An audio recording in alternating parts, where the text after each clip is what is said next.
Welcome into the Coach Show here on Saturday, December 18th. We've got a lot of action discussed, so let's get right into it. So I don't want to rattle off all of the college football bowl games because there are a lot, but I'll just go through the matchups for Texas teams.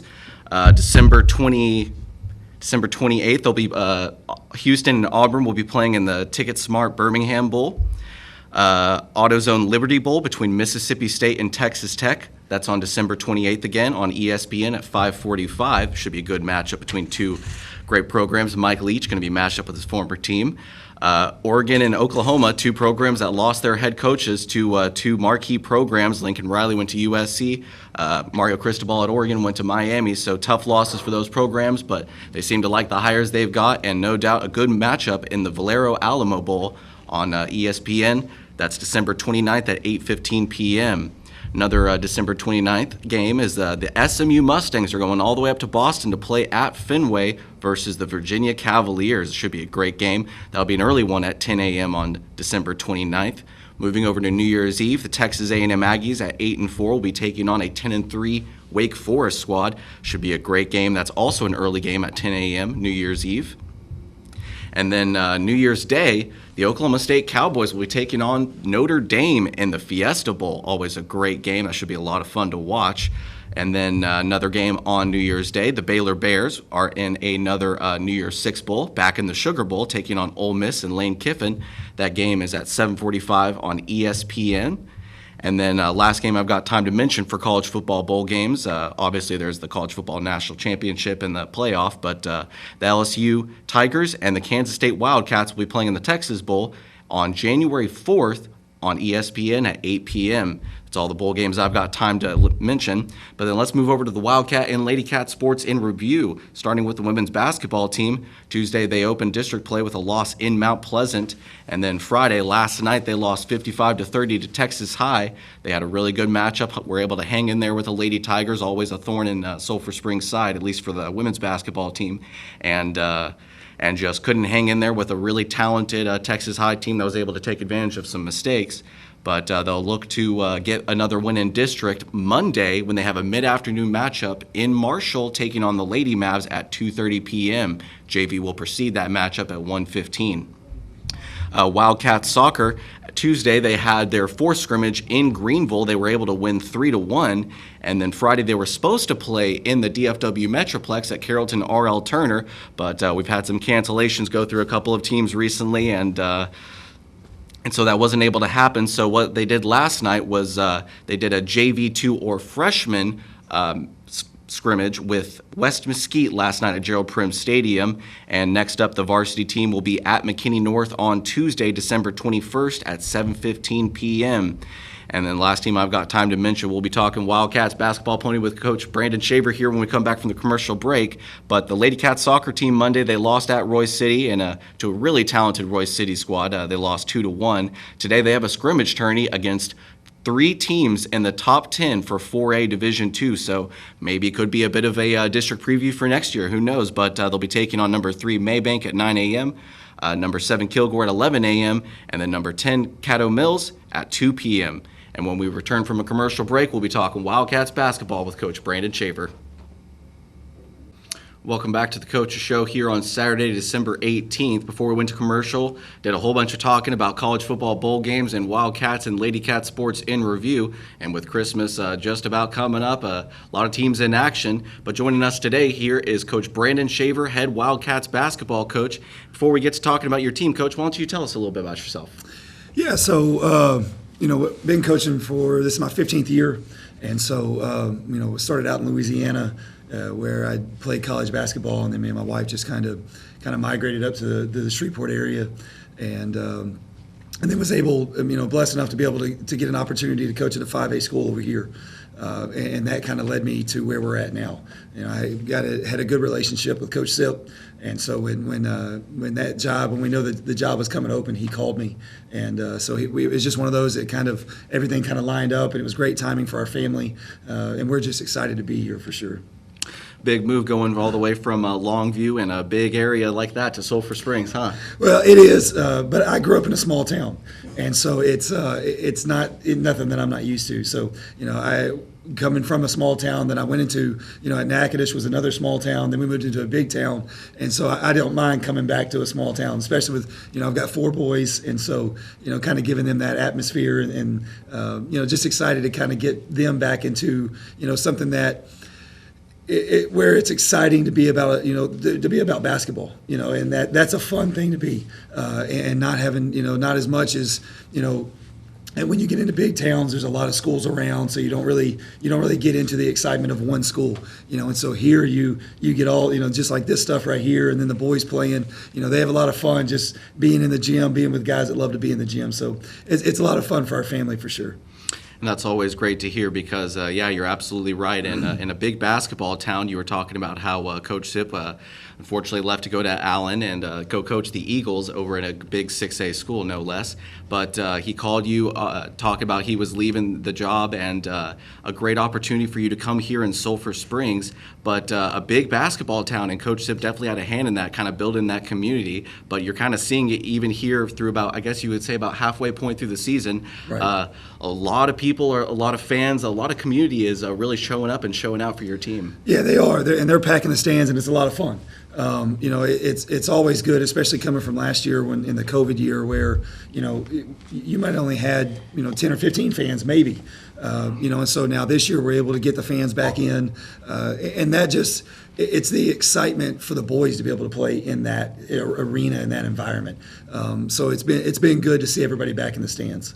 Yeah, you're absolutely right. And one thing you're definitely absolutely right about is just the difference in fans that we've seen this year compared to last year. And while COVID, unfortunately, is still something that we are dealing with every day, one thing that I really have enjoyed to see for your team this year is the showing up of the student section. They've really been showing up and being loud in that main gym. They have, and we try to promote that a lot inside the student body.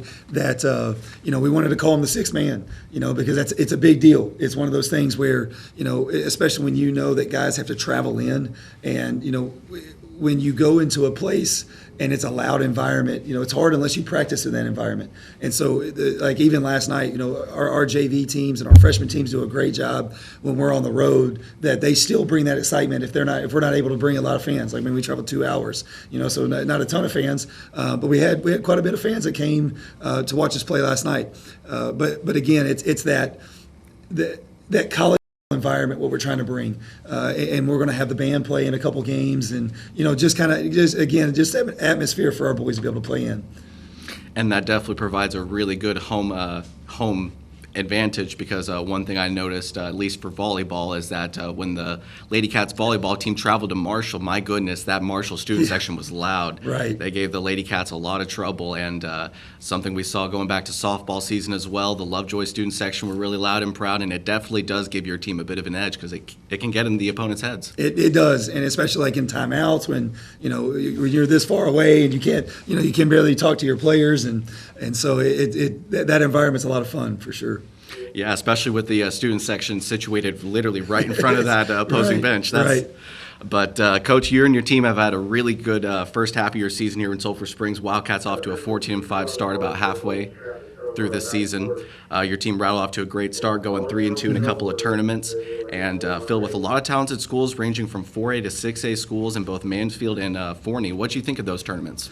It's great learning experiences for us, and that's what we always tell them is we either win or we learn. And we played some of the top level teams. We were looking at our strength of schedule the other day, and we're in the top 10 in 5A of strength of schedule. So, all that does for us is it gets us where we're prepared for district and into the playoffs.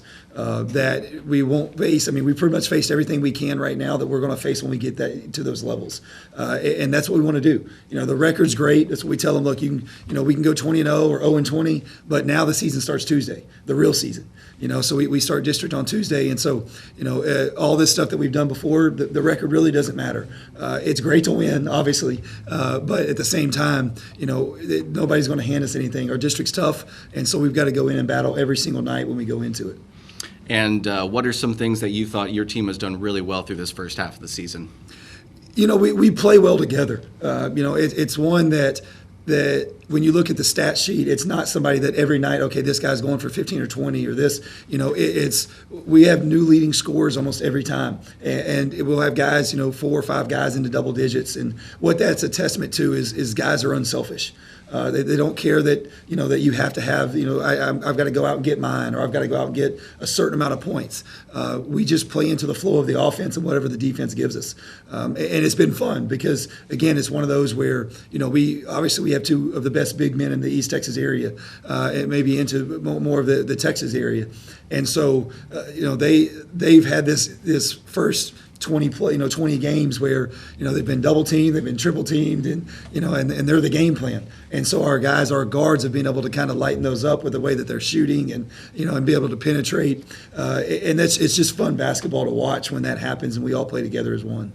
Yeah, you're absolutely right, because so many games I've been to for y'all where sometimes you get a play up to Cordrick and he's right inside the paint, and then he's double or triple teamed, just like you're talking about, and then he's just able to just push it back out, and Lynn is open or someone else is open and able to put up a shot. For sure, and we have the shooters. The guys, they work hard on the shooting side of it, and so they're spending hours and hours and hours in the gym outside of practice, getting shots up. So they're prepared to be able to put it up as soon as Cordrick or Justin or anybody kicks it back out to them. Yeah, you're absolutely right. One thing I noticed is Drew over at Star Country, he tweeted the other day about stats. He was talking about how well your teams have been shooting, averaging 10-plus points. Cordrick Turner, Wizenhunt, Justin Hare, all shooting better than 50% from the field, and obviously that doesn't include last night's game, but right. It just comes to show how much they've really been working on their game this year. Yeah, and that's a testament to how much they want to improve. And as coaches, you could be in an opportunity where, you say there's an open gym, or you'll tell the kids that, hey, I'll open the gym whenever you need to. And these guys take advantage of that. They're in the gym early, they're in the gym late, on the weekends. And I love that. I was a gym rat, and that's the thing that, and my wife kind of sometimes is like, well, I'm like, hey, I'm never going to turn a kid down to be in the gym, and because I don't want to be on the opposite side of that, where it's hard and struggle to get kids in the gym. But these guys, we have them all the way down to 7th graders that are asking to be in the gym. And so that's the environment and the culture that we're building and that has been built, that, when you become a Sulphur Springs basketball player, that it's one where you're going to work, and these guys love it. And that's a fun to be a part of as a coaching staff.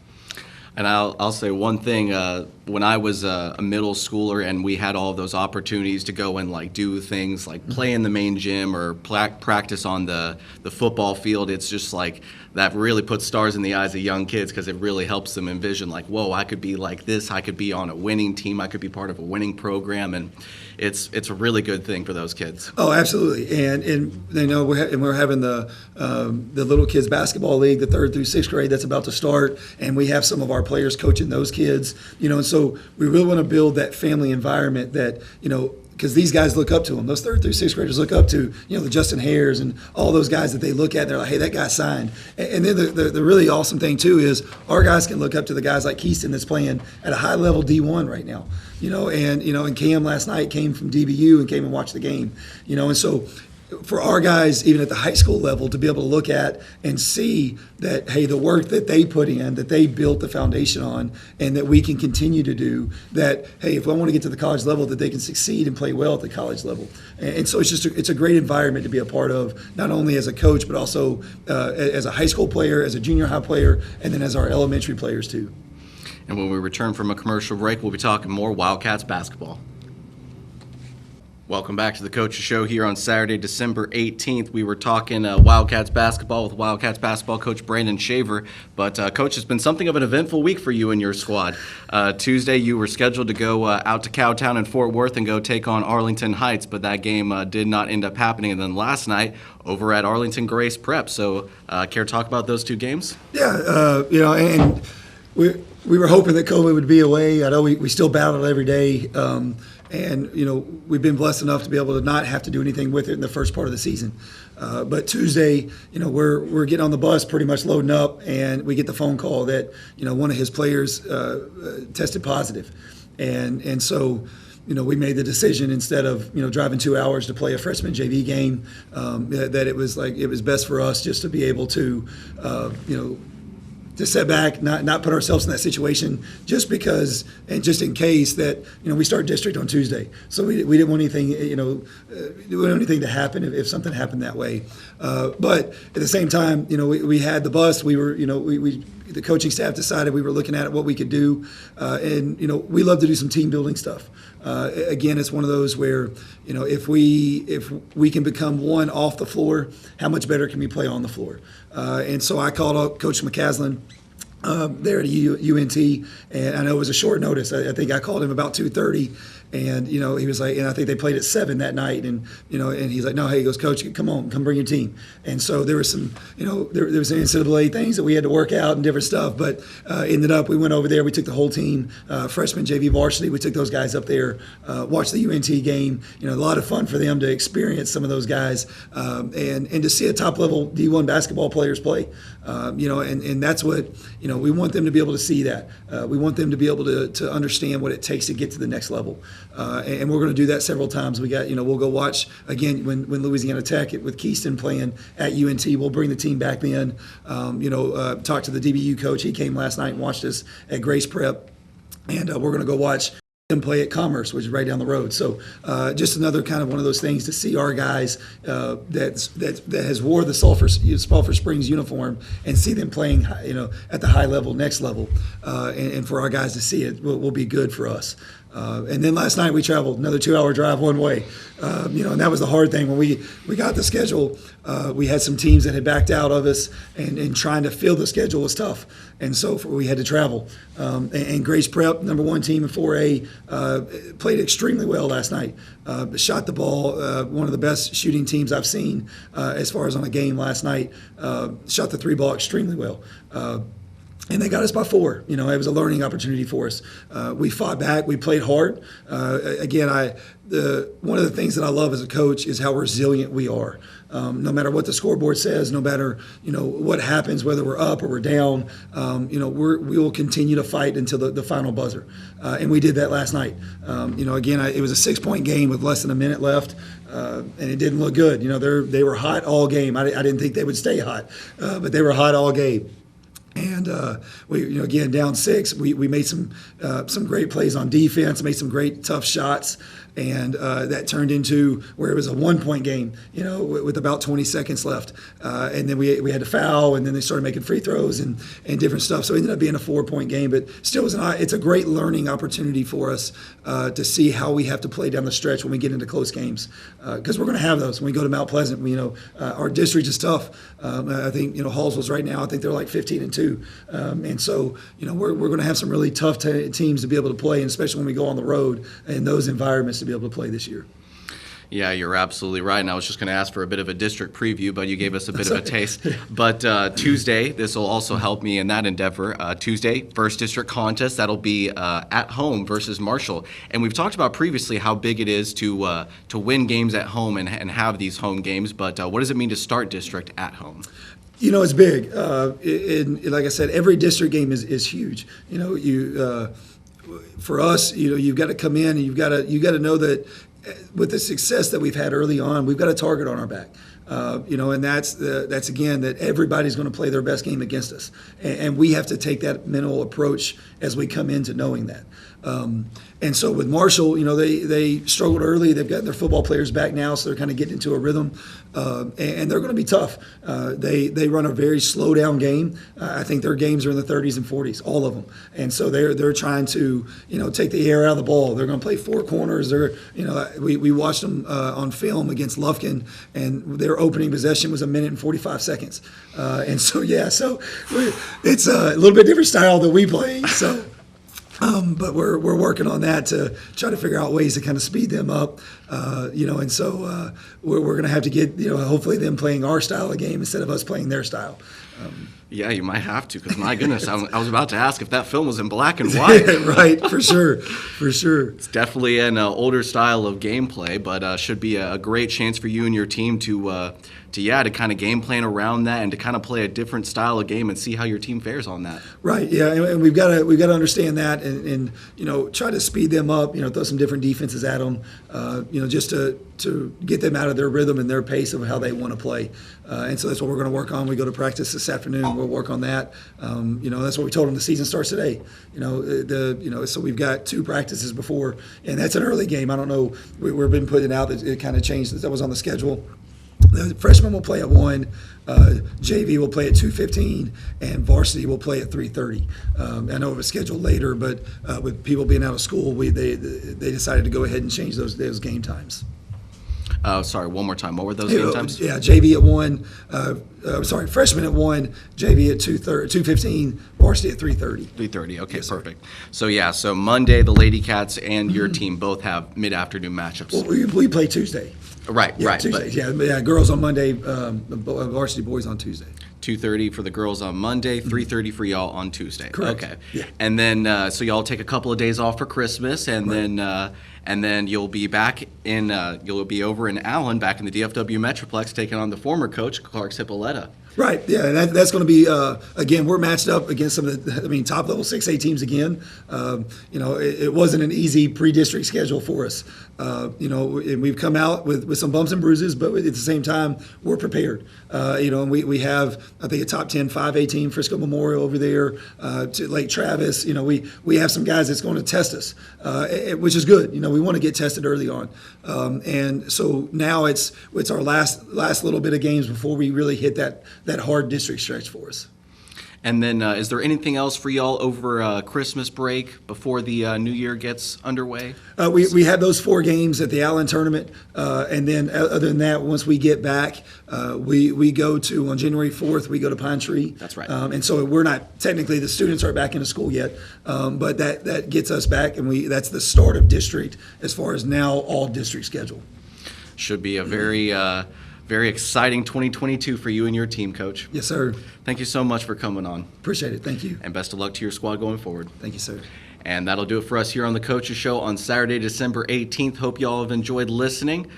We will not have a Coaches Show a week from today, as it is Christmas Day, and I don't foresee that we may have one the week after that. So hope all of y'all have a very wonderful holiday season, and be sure to head over to Gerald Prim Stadium today for Lady Cats soccer, or just be around, because we've got a whole lot of district basketball coming up next week. Thanks so much, Coach. Thank you.